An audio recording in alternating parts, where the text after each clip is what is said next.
Attention crew, this is your Captain Caliban speaking. I just wanted to let you know before we get started today that you are about to hear us talk about the Kelvin Timeline series of films, beginning, of course, with 2009's Star Trek.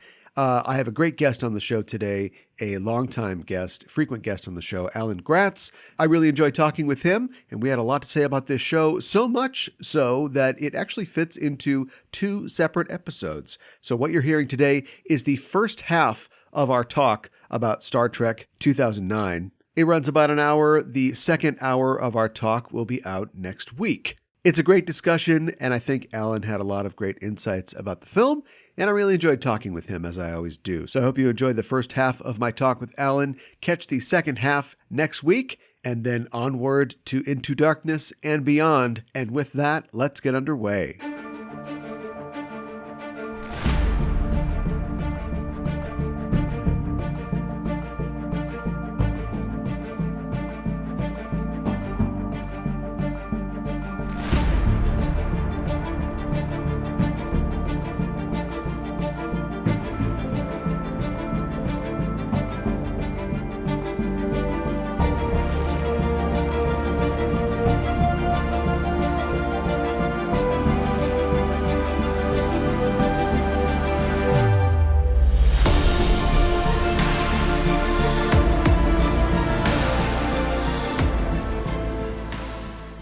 Hailing frequencies open, and welcome to Enterprising Individuals, the Star Trek discussion podcast that boldly goes into excruciating detail about the series, characters, and stories of the Star Trek universe. I'm your host, Aaron Coker, aka Caliban, and with the addition of Tyler Perry to the Star Trek universe, I say, do it, cowards. Give us Medea Goes to Kronos. I'm joined once again on this episode by New York Times bestselling author Alan Gratz. Alan has written over 24 historical and fantasy novels and works of short fiction for young readers. He's also the author of The Assassination Game, a Starfleet Academy young adult novel set in the Kelvin universe. His new novel, 2 Degrees, is out on October 4th, and it follows 4 young characters and their struggles to survive in the midst of climate disaster. Alan, welcome back to the show. Hey, thanks for having me. To paraphrase Scotty from this Star Trek movie, I'm very excited. This is so exciting. It's very exciting. It's great to have you back aboard. And today we will be talking about the first Kelvin Timeline film and the 11th Star Trek feature, Star Trek, aka Star Trek 2009. With the box office failure of Star Trek Nemesis in 2002 and the cancellation of Star Trek Enterprise in 2005, it looked like Paramount was out of the Star Trek business. No new series was in the works, the Las Vegas Star Trek experience was shuttered, the Star Trek magazine ceased printing, only the pocketbooks line of Star Trek novels remained to carry the franchise into the new millennium. But all was not quiet at the studio. Paramount reached out to an up-and-coming trio of creators, screenwriters Alex Kurtzman and Roberto Orci, and director and producer JJ Abrams, tasking them to engineer a fresh new take on the Star Trek universe designed to appeal to fans both old and new. A sexy new crew, a sexy new ship, a healthy dose of actual sex. Just add red matter and you've got a recipe for box office success and a franchise renewal that would stretch into the 21st century and beyond. But we'll talk about that a little later in the show. First, Alan, it's really great to have you back on the podcast. Finally, I was looking back and I was remembering that you were last on the podcast November 28th of 2019 to talk about Shakespeare and Star Trek. And oh, the decades, the eons that seem to have passed in our world since then. You know, a few things have happened since then. Yeah, they weren't exactly great at that point, but that was like the last 10 minutes of relatively normal before things got turbo weird for a long time. Yeah, it was a strange time. And, I didn't have a lot to hang on to. We got some new Trek into our lives during this time, a little bit to hold on to. So that was nice. But I think we last spoke right before everything hit the fan, and it was not as rough for me as it was for many other people. Thank goodness for me, but unfortunate for them. And I listened to your David Mack episode about Search for Spock, and boy, he had a rough time. I feel it was a rough time. Bad saying that it was easier for me. But I'm really lucky. I have a job at work from home. My wife and I both work from home. I didn't have to leave the house very much. was able to just avoid contact with people, but that also was kind of brutal in a psychological way. And then on top of that, as you mentioned at the top of the show, I chose to write a book about climate change during a pandemic, which if I could give any advice to anybody, it's don't do that, because it was really difficult to read about how we're killing the world through human caused climate change, and then also be in the middle of a sweeping pandemic. So not the best time mentally, but thankfully health wise, my family and I, we did just fine. So very thankful for that. That's good. Yeah, a lot of tough Googles, a lot of built-in doom scrolling, researching that subject, absolutely. I'm sure. I know that a big part of what you do is go to schools and meet with classes and talk about your books, and I have to imagine that just was not going to happen for a while. Yeah, it was totally out, and school was out for kids. They were all learning from home for a little while, and even when students started to go back to school, it was just really not particularly safe to bring in an outsider, and not safe for me to go in there, not safe for them, for me to come in from the outside. So what I began doing was, over the pandemic, I started a series of free monthly virtual events with kids that anybody anywhere could tune into.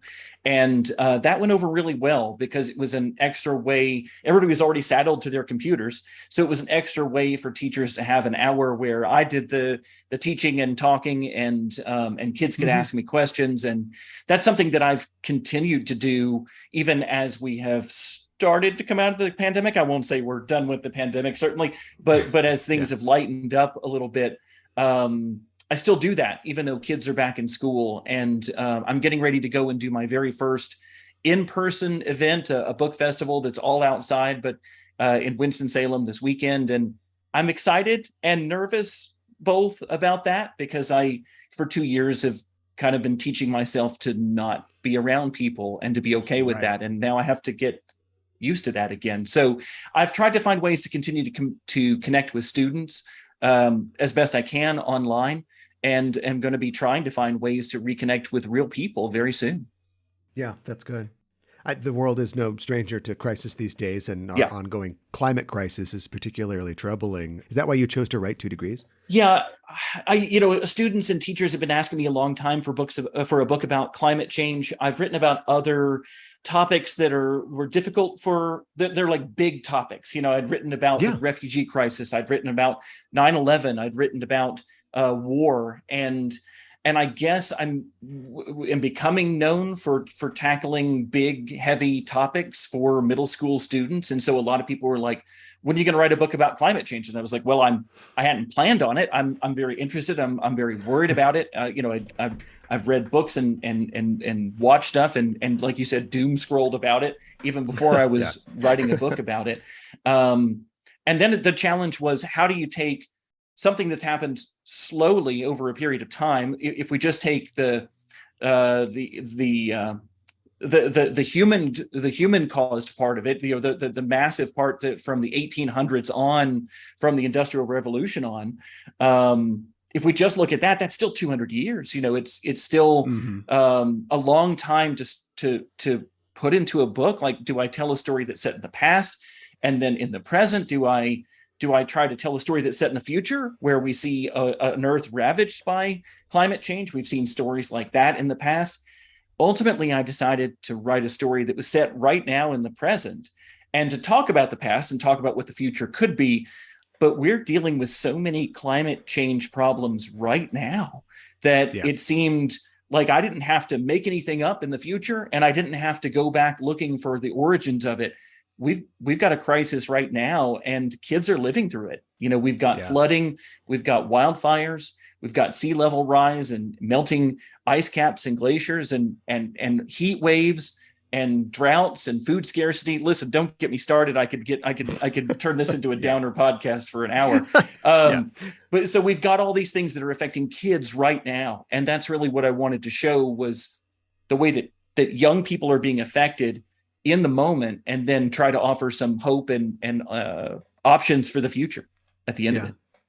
Yeah, I think that's very admirable. The topics that you're your books cover, like you've mentioned, like war and even like something like censorship, Oh yeah.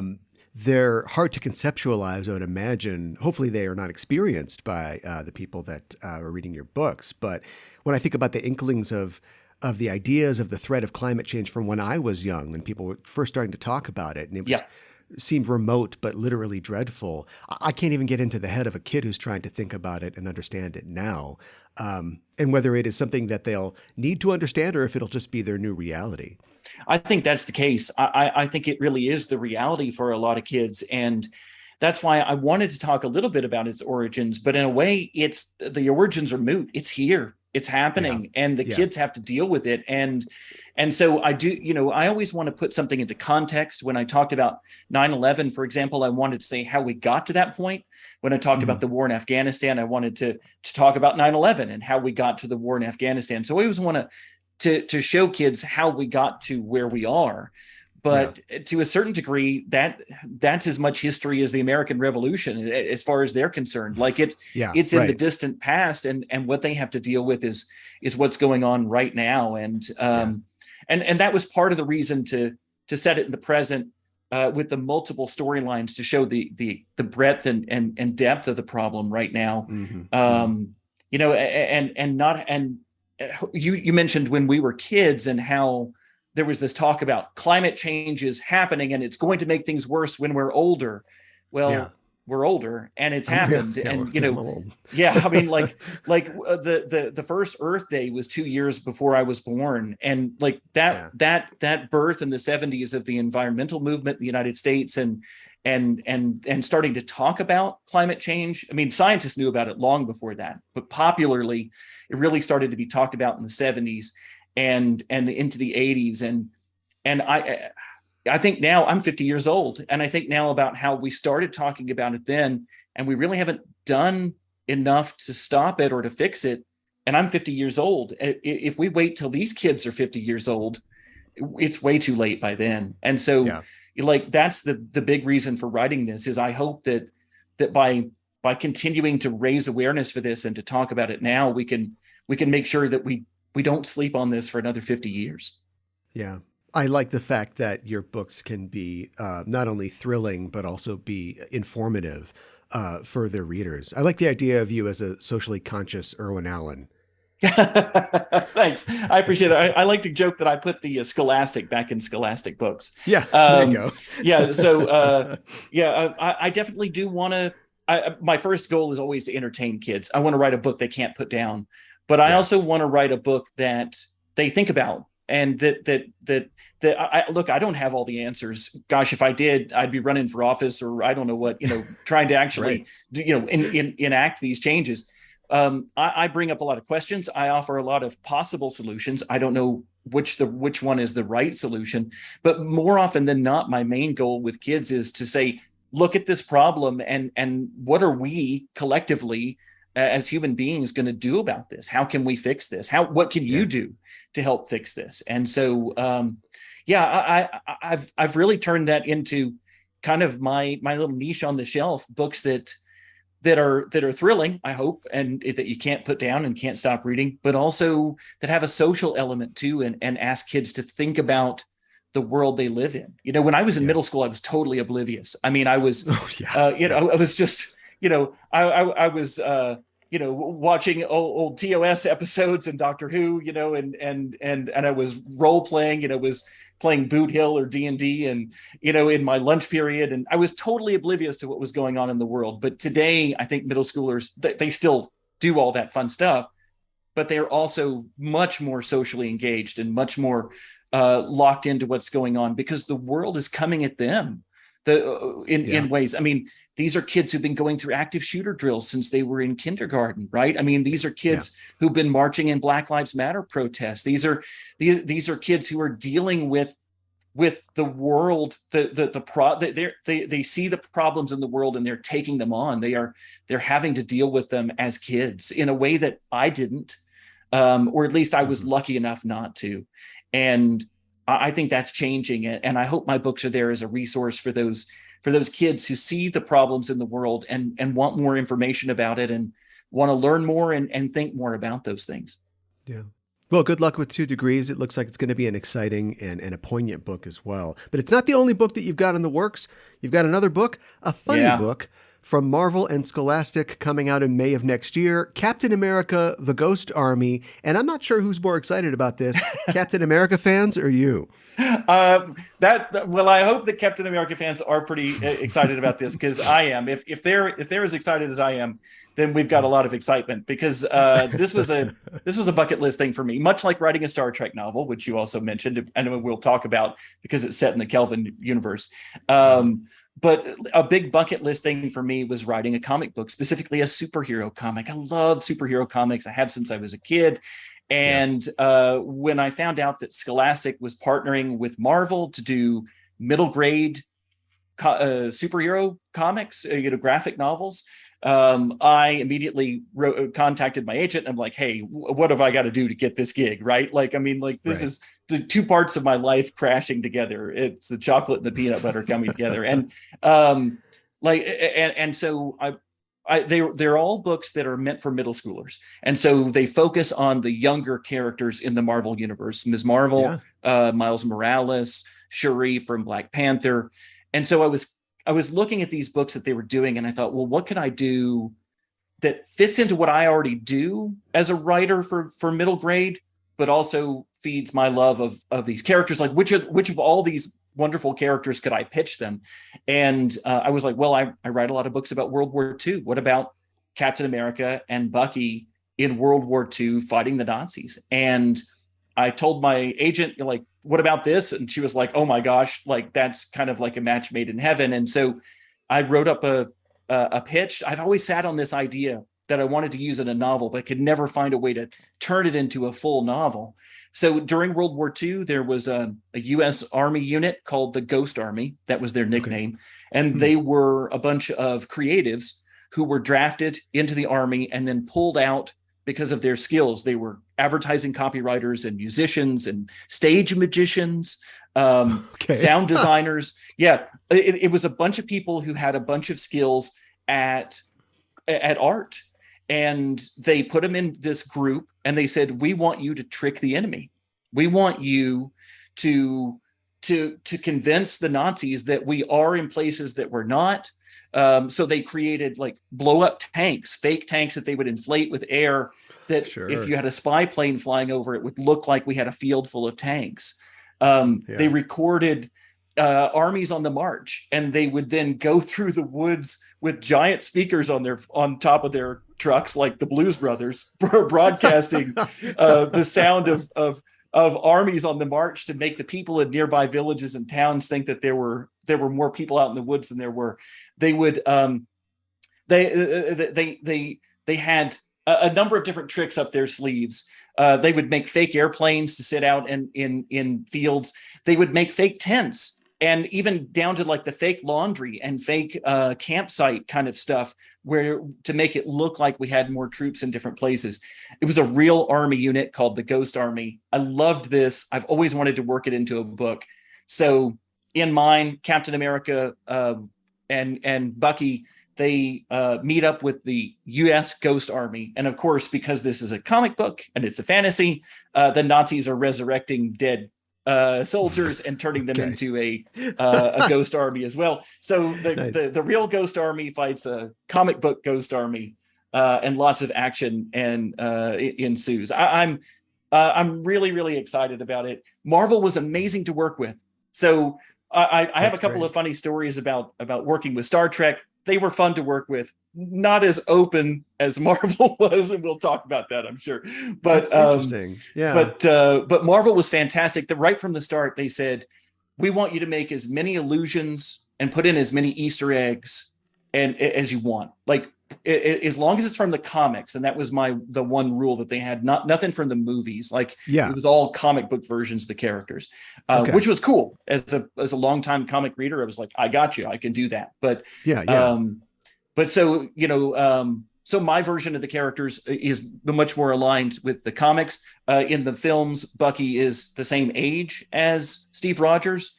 In mine, he's back to being a kid, or at least he's a teenager, like 8th grade, 9th grade, somewhere in there, but much more aligned with the original comics. So, and this is a young Cap too. Like he's oh yes, 18 years old. He's fresh out of the Vita Ray chamber. Yeah, exactly right. Yeah, my idea is that that he could just as well be in high school, as out here fighting. Of course, he's man sized because he's right out of the machines, right out of the lab. So, no, but I had a lot of fun with that. I wanted to make them as young as possible, again, to get to connect with those young readers. Well, it wouldn't be a Marvel tale without connections to the larger Marvel universe, and part of the comic takes place in Transylvania. True believers will know that just next door is the country of Transia, where stands Wundagore Mountain, very important location for a large swath of Marvel history. Maybe we'll see some characters with the last name Maximoff and Baron I Mordo. Can guarantee that. I can guarantee you'll run into some Maximoffs. Yes. Yeah. So very fascinating. Yeah. There's also a castle nearby. So I didn't get Latveria in there. I really desperately wanted to get Latveria in there. Of course, it would be pre-Doom, but it'd be fun to see Latverians. No, you're definitely going to see some Maximoffs, and because they said just pull from anything, anywhere, I was able to pull in some Doctor Strange stuff and some villains from there, and so Castle Wundagore has some other occupants that true believers may readily recognize. That's so great. I mean, it's a topic that's come up on this show previously, the idea that 20 years ago, comics were for nerds and that, they were too tough for new readers because of all the continuity and story history. And now, the MCU has risen in popularity and everybody knows how Wolverine got his claws and where Bucky got his arm. Comic book movies have made nerds of us all. Yeah. And I was able to put a couple of jokes in there, knowing that people would get those. So a couple of references. I mean, there may be some young readers who don't get all the references, of course, but like there's one point where I've got Bucky saying, "Man, I'd give my right arm to have superpowers," and that's like, wah, wah, you're going to give an arm up later on, buddy. So I get a couple of little rim shots in there like that I think a lot of my young readers will get, because like you said, so much of this has become a part of a very American, very universal sort of a lore and legend that we know it, much like the Star Trek characters in this film, right? I mean, like one of the things that I'm segueing, and we don't have to segue to it yet, but in Star Trek 2009, they are really playing with the fact that a lot of the audience might be casual Star Trek fans. And might want to see the grumpy doctor or the Scottish engineer, or the logical Vulcan, and they're gonna deliver, it's these mythical characters. The Star Trek characters are mythical. The Marvel Universe characters are mythical anymore. They are modern American myths. And it's interesting because for years, and maybe we talked about how they're steering into it now, but for years previously, comics and long-running franchises have been trying to, quote unquote, refresh their brands, try to shed compounded history to draw new eyes. Obviously, we're talking about an example of that today. But to me, it seems like more and more, like, as you mentioned, like the legacy, the shared history and mythos of these characters win out over fads and storytelling. In comics, DC had their New 52 and other initiatives, and Marvel's Ultimate Universe, which ran for a while and were popular, but eventually folded because I think people wanted the characters that they remembered. They've invested so much in the readers and viewers have invested so much in absorbing this continuity. They want to see it. They want to be rewarded for that, and not just see everything have to be rebooted from scratch every 5 years. Yeah. And even something like the recent Star Trek shows, which are obviously looking for new eyeballs and have found them, they're mining continuity for premises and characters, and they have shows that specifically interface with your nostalgia, like Lower Decks and Picard. Continuity is the draw for those programs. Right. And I think I understand the desire to get away from too much of the continuity. Too much continuity can be a real hampering thing creatively, because you can say, what stories have we not already told with these characters? And and wanting to go some radically new direction with them. But at the same time, I think that there's such a gold mine there of all of the things that have come before, that if you throw the baby out with the bathwater, then what have you got? You've got a name on a licensed property. You don't really have all that, all of that lore that was built up before. Although I get it, like trying to write, oh my gosh, like I've never written anything for Star Wars. That'd be a ton of fun. And I grew up, I was a Star Wars kid. The first one came out when I was 5 years old. Star Wars was everything to me when I was a kid. Yeah. But nowadays, I don't know if I could honestly write anything for Star Wars, because I don't know all the massive continuity. I haven't kept up with all of that. And I don't know if I could do it, and the same thing might go with Trek now that we have so many different shows and so many things going on. I remember from your David Mack episode where he said, like one 5-minute segment of Picard undid like years of the novels, right? Decades. Just torpedoed it. And so much can change based on what's canon and what's not. Anyway, it can become onerous. I get that. Like all of that can become baggage, and you want to shed some of it.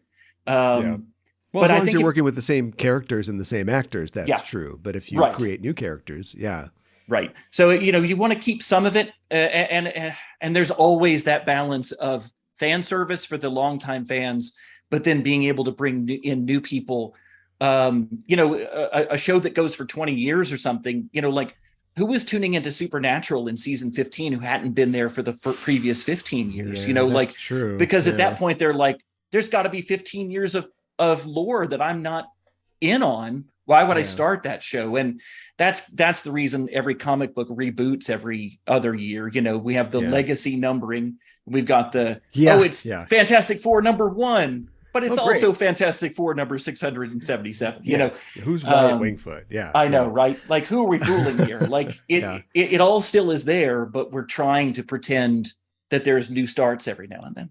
And the internet has changed everything too. As a longtime comic fan, I went from being a child who knew who Batman was to an active reader of comics who had to catch up and hunt down back issues. And so if people today want to know who the High Evolutionary is, there's an Uproxx article that's just going to tell them. And so there they go. Exactly. They don't have to go track down his Marvel trading card to get his stats like I did back in the day. The internet invalidates, I think, the argument that new readers can't catch up. It's true. And I got to say, as a writer on a licensed property, it's very helpful to be able to go online and look That's up the nice too. Yeah, I heard that Orci and Kurtzman use Memory Alpha. I read that too, and why not? Why not?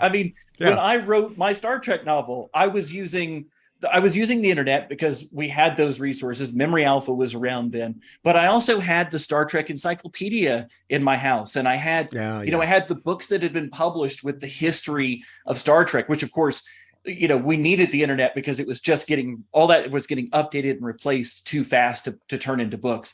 And but why not use all those resources? It does mean that we miss out on the actual stories sometimes. For me, what I do is, if I'm writing about the Maximovs and I want to make an allusion to that family, I'll try to use the internet to find out where to go, and then I'll go to my Marvel Unlimited app and find those comics, and read those specifically. So, but it's really helpful to have that resource. There's a character I include in the Captain America book, Sir Baskerville, which of course, was named back in the 70s. Like, what sounds very British? Well, let's say Sir Baskerville, like Sherlock Holmes. But he's a very minor character from a Doctor Strange comic. But I was able to grab onto him because he was in the right place at the right time for my story and pull him out and use him. And I think that kind of depth to the to the continuity and having it available online is it's a true resource. Well, let's talk about your young reader's novel, The Assassination Game, set during Kirk's years at the Academy. And is it like in the movie when it says like 3 years later? Is the book set in that interim? Yeah, basically, it's like that short little piece where... Pause the movie, read Alan's book, and then... Right, exactly. So they had this idea that they would they would essentially tell the stories of what happens in the 3 years, I guess, that Kirk is presumably, Kirk and Bones and Uhura are at Starfleet Academy from the moment he gets on the transport to go to Starfleet Academy to the moment when he's taking the Kobayashi Maru and the Romulans attack.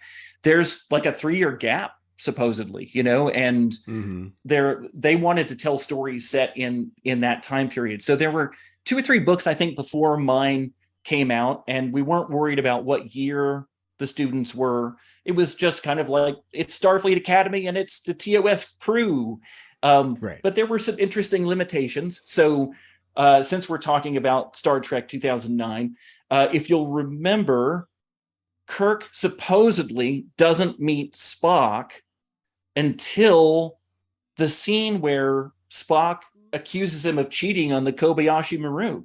Right? Like disciplinary trial. Yeah. Right. Exactly. So Kirk has cheated. He's busted.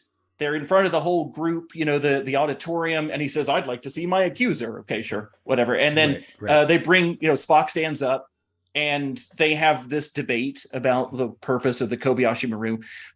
And we even know that it's like maybe the first time that they've met, because as everything's breaking up, Kirk says something like, "Who is that pointy-eared bastard?" And now we get Bones to, the joke is Bones says, "I don't know, but I like him," in a little reversal there. But presumably they haven't met.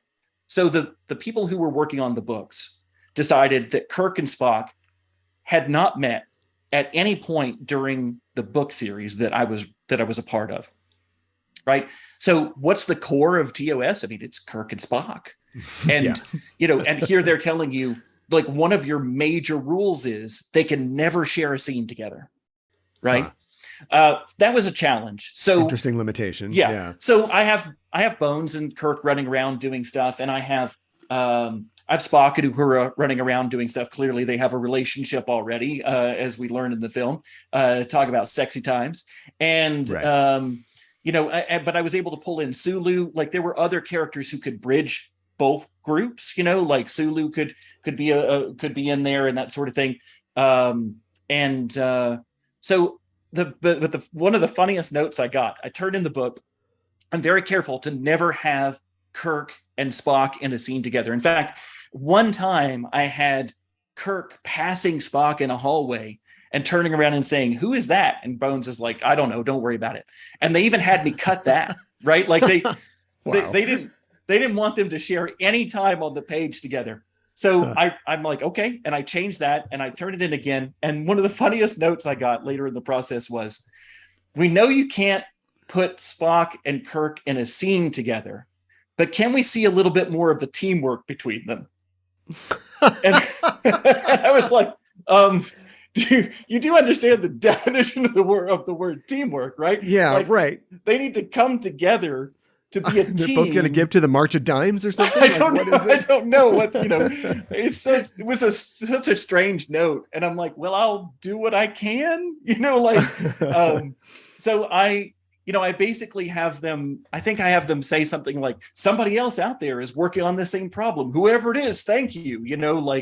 Okay. But one of the weird limitations was I couldn't put Kirk and Spock in a scene together because the movie specifically seems to throw them together for the very first time in that moment. And they really stuck to that. There were a couple of other weird rules or things they came back to me on. At one point I had Kirk getting beat up. And I love seeing Kirk get beat up, and because I love him always being brash and arrogant and picking fights, and sometimes that's great, and sometimes he just gets his butt handed to him. And in this case, I wrote about him getting beat up, and they come back to me with a note and they say, "You can't beat up Kirk because he never loses a fight." Okay. And I was like, "Wait, what?" I'm like, "Kirk never loses a fight ever?" And they were like, "No, not ever. That's the ground rule. Kirk doesn't lose any fights." And I'm like, "Can I refer you to Star Trek 2009, in which there's a bar scene where Kirk gets the snot beat out of him, quite literally, in a bar in Iowa." And so I wrote back to them. I said that, and because I had a number of people I was getting notes from. I'll talk about that in a second. But part of it was the JJ Abrams Bad Robot Company. And so they came back, they were the ones with this note, and they said, yes, but even though he loses there, he actually wins. If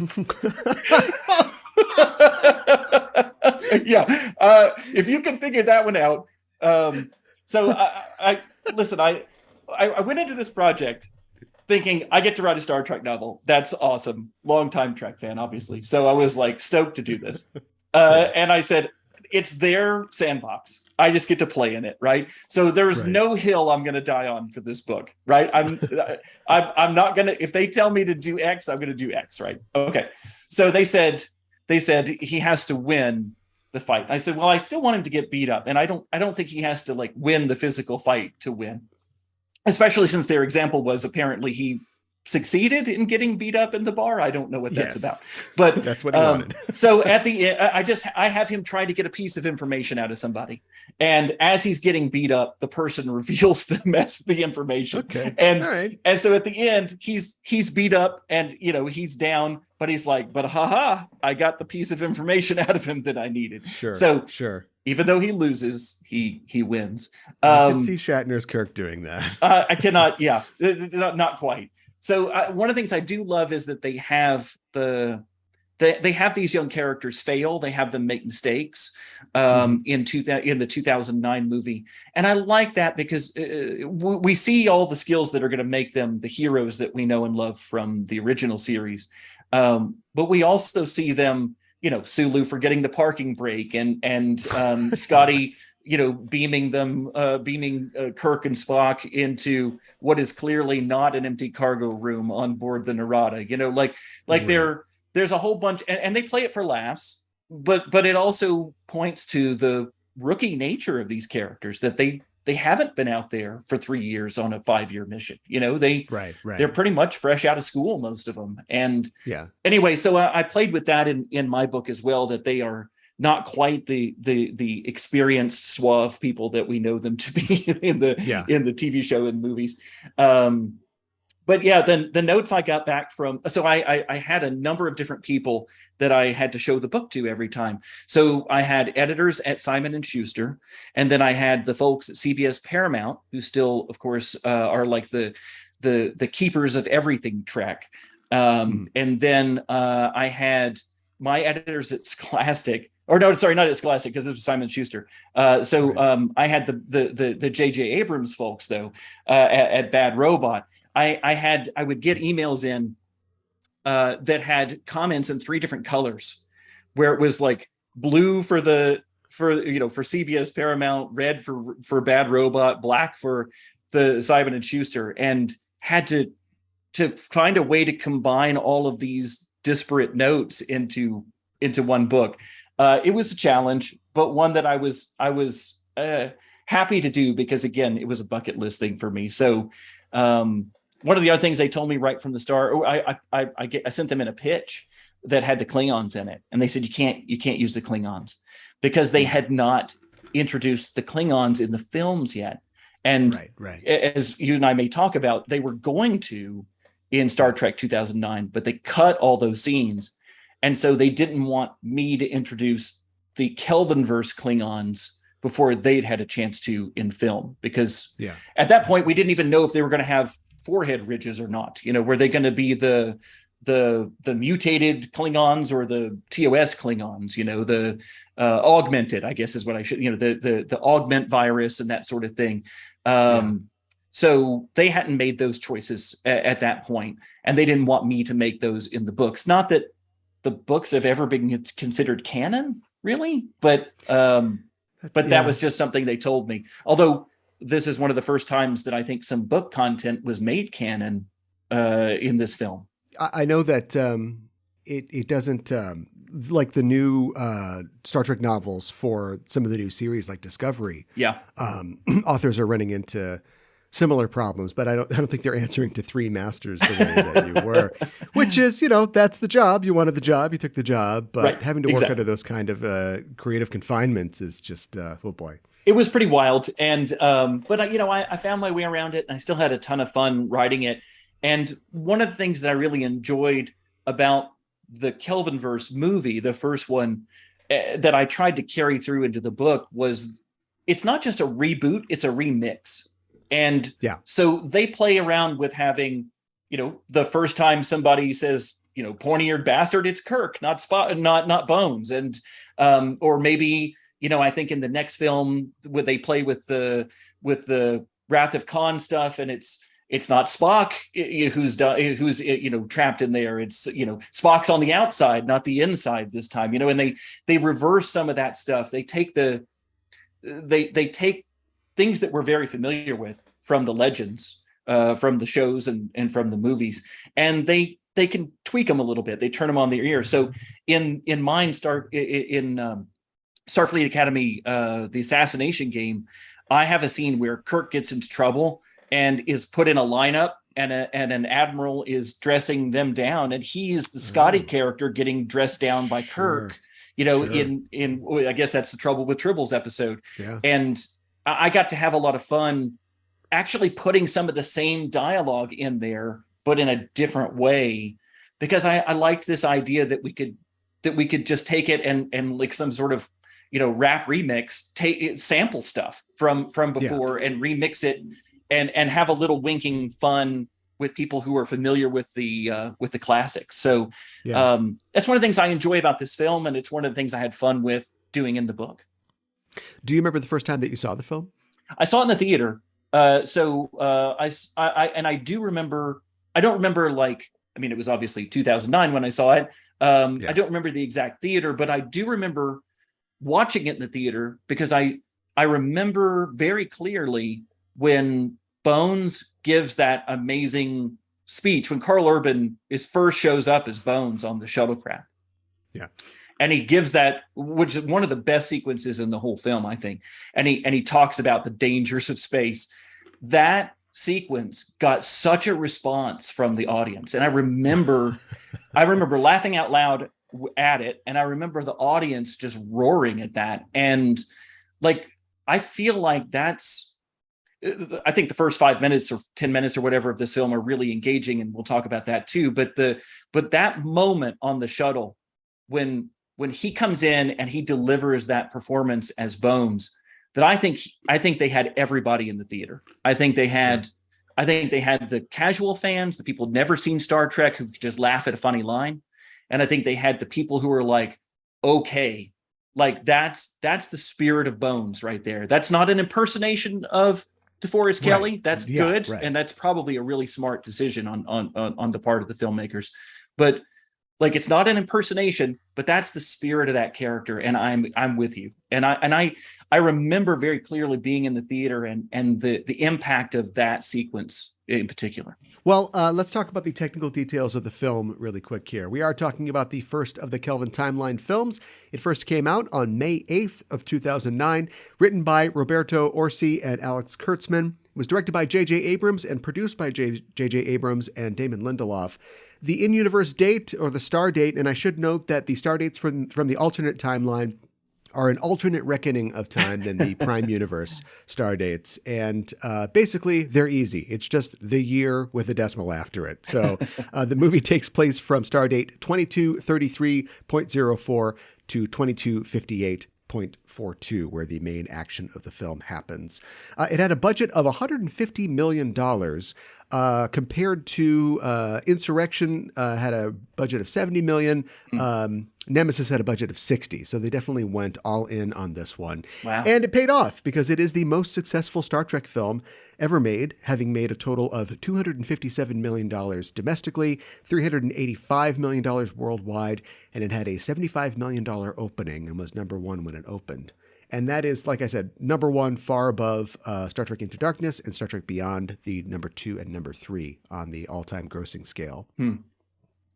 And your assignment, Alan, if you can, is to give us a 25-word synopsis of Star Trek 2009. Already, I'm ready from our previous encounters. Oh, great! All right. Spock Prime accidentally sends himself and a Romulan villain named Nero 25 years into the past, where their destructive incursion creates an alternate remixed timeline. That is perfect, and that leaves that's 25 words exactly. 25 words exactly.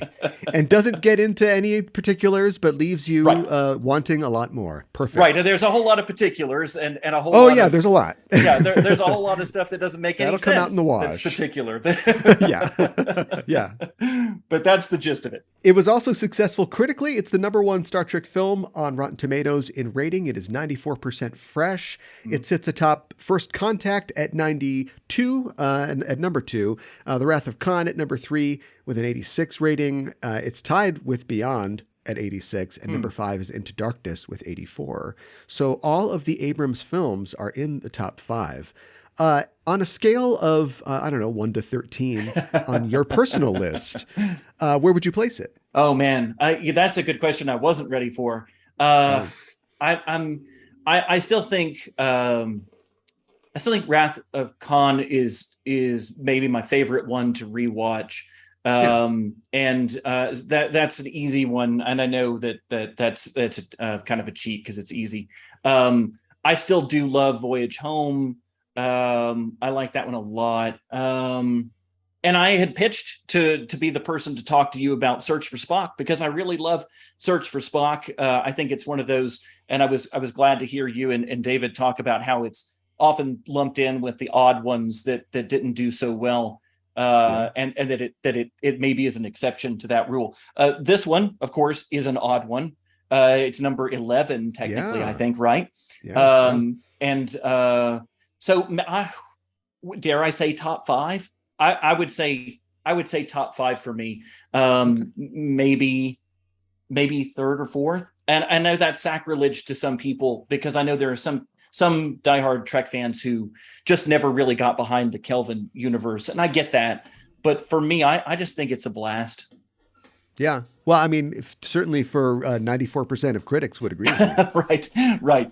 But that's the critics, not Trek fans.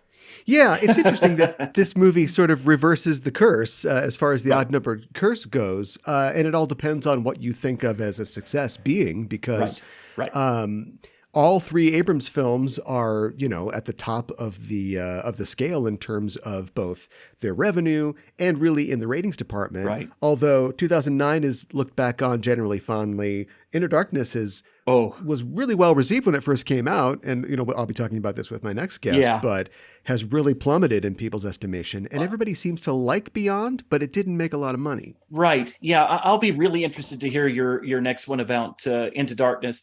My reaction to that movie was I hated it. I mean, when I saw it in the theater, I was an early out on that one. I just thought there were so many mistakes made in that film. I did not enjoy it, and I remember going to Beyond and thinking, okay, like I'm it's Trek. I want to see it, but I had a bad taste in my mouth. I loved this one, Star Trek, and I really didn't enjoy Into Darkness, and so I remember going to Beyond and thinking, okay, like Beyond felt like a return to the episodic adventures, like here's a planet with a problem, let's go and see if we can help them out, I really liked.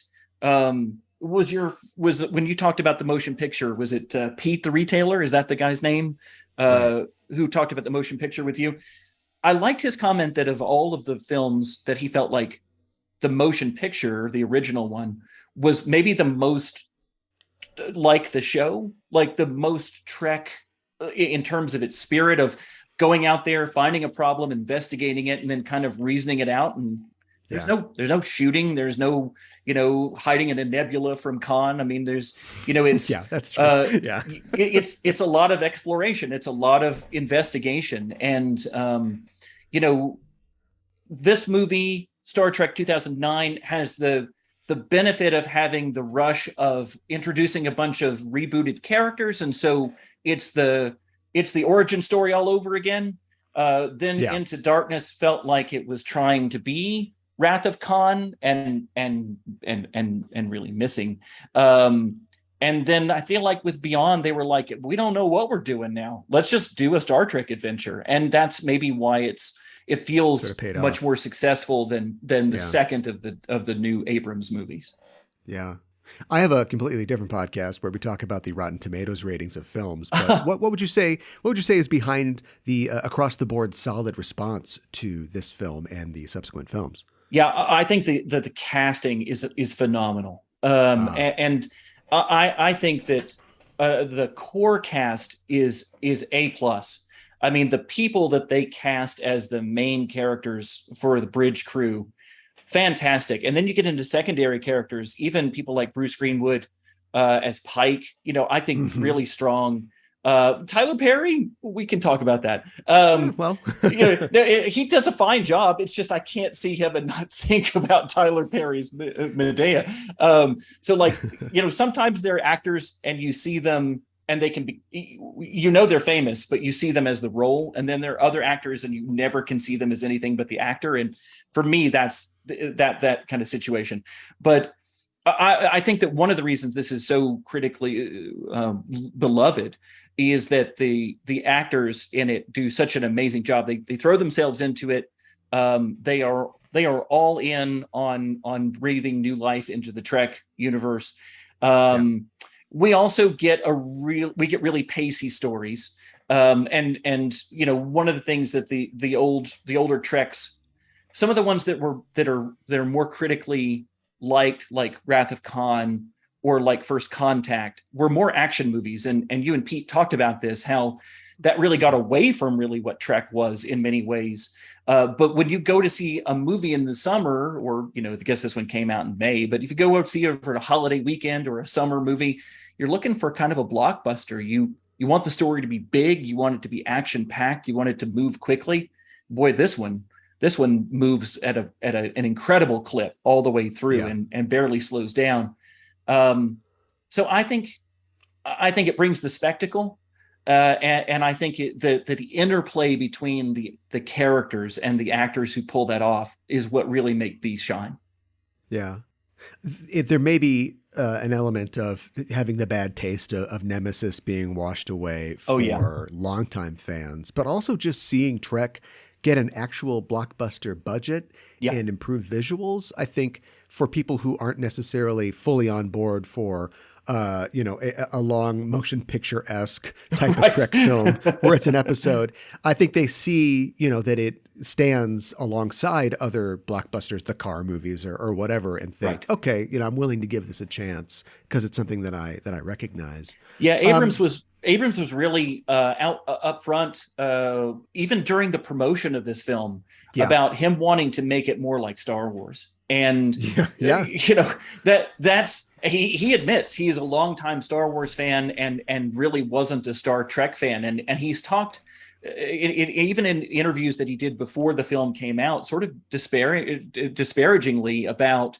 the primary colored uniforms and the clean as a whistle bridges and optimism, unbridled optimism and sort of thing. And I got to admit, talk like that rubs me the wrong way, because those are many of the reasons I love Star Trek, right? I mean, I want to live in that future. It's aspirational to me, and I love Star Wars, and I love all the the post Empire or post Republic, sort of cobbled together tech in those movies. But I love the slick sort of 60s science fiction feel. I liked the carpeted wood paneled TNG bridge. I mean, I like this feeling that it feels like this is space if we got to make it what we wanted it to be, and to go out in comfort and in style, like driving up in a DeLorean time machine. And so I was nervous before the movie came out, because I'd read some comments from Abrams saying that he didn't like those aspects, but in the end, they stuck with them. They may have updated them. The bridge may look like, the Apple flagship store or something, but it still felt like Trek to me. It was interesting too, that in bucking against some of those things that he pointed out and those Trek trends, like he went extremely in the other direction, filming the many of the engineering sequences like in an actual brewery and factories. And then I think in Into Darkness, they're shooting in like a lab or like a particle accelerator or something like really? that. He's instead of, maybe they're just saving money on, making a big set by using like actual infrastructure, but like he really wanted the idea. I think he had seen Titanic and he was like, no, the inside of the ship should be like gears and wheels and things moving, and that's certainly a direction. That's a way to go. Well, if I got to tell you, there's a couple of scenes in this that feel very Galaxy Quest. yeah. Like why do any of these things exist? Right. Why is this thing here? And, and that great moment in Galaxy Quest, where like, why is it built like this? The chompers, no. Yeah, like why is there a whirling blade inside the thing that Scotty is stuck inside? On the drill that first of all, why does the Romulan ship look like something out of Lovecraft? And why is the chain spiky? And why does the mining thing have fire that erupts out of the top of it? It felt very Galaxy Quest, like, here's some fire, deal with that, haha. Right. So it's definitely, anytime they could throw in a challenge to the characters here, time challenge, physical challenge, mental challenge, they're always trying to push the bounds of every scene that we see, and there's very little downtime, and it works well. It works well for the movie because it feels breathless in many ways, and it's exciting, and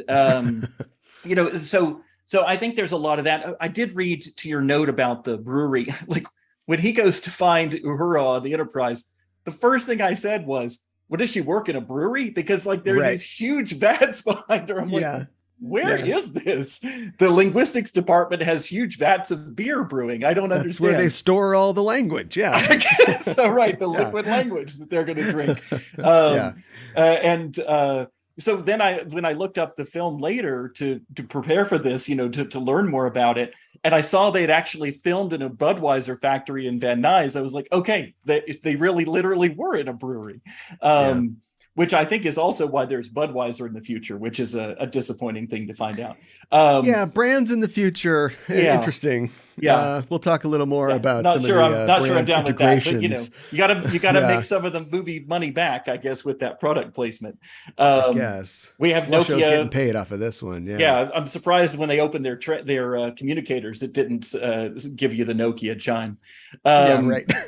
but I did read that part of the reason he filmed in those locations, Abrams, was that he had seen a lot of films with a lot of CGI lately. And at that time, in the early 2000s, we were seeing that real rise. I mean, the biggest movie of this year, I think, was Avatar in 2009, which is just a CGI, explosion. I mean, it's all CGI all the time. And I think there was a bit of a pushback, and people saying we want our movies and scenes to feel grounded. And I've seen pictures of actors working with a green screen and the white dots all over them. And, Jordan Peele plays a little with this in the movie Nope, if you've seen that recently, where, he's got the horse on set, but the set is just a green screen and they've got white dots all over everything. And the only real thing in there is a horse standing in the middle of a green screen set, and even that, you get the feeling they're going to modify it. I read that they rotoscoped Spock's mouth at one point. Like they were going to do something to change his face, and they actually changed the teeth inside Nero's mouth to make it look more messed up or something like that. But anyway, so they tweak every little thing now, and I think he just wanted. He says he wanted to anchor things in reality, and there's a really nice physical feel to a lot of this movie, even if some of it does feel like we're in a brewery. I wonder what that set smelled like. Exactly. I live near a brewery, and I can tell you even from a half mile away, you can smell it. So that would be an interesting day of shooting.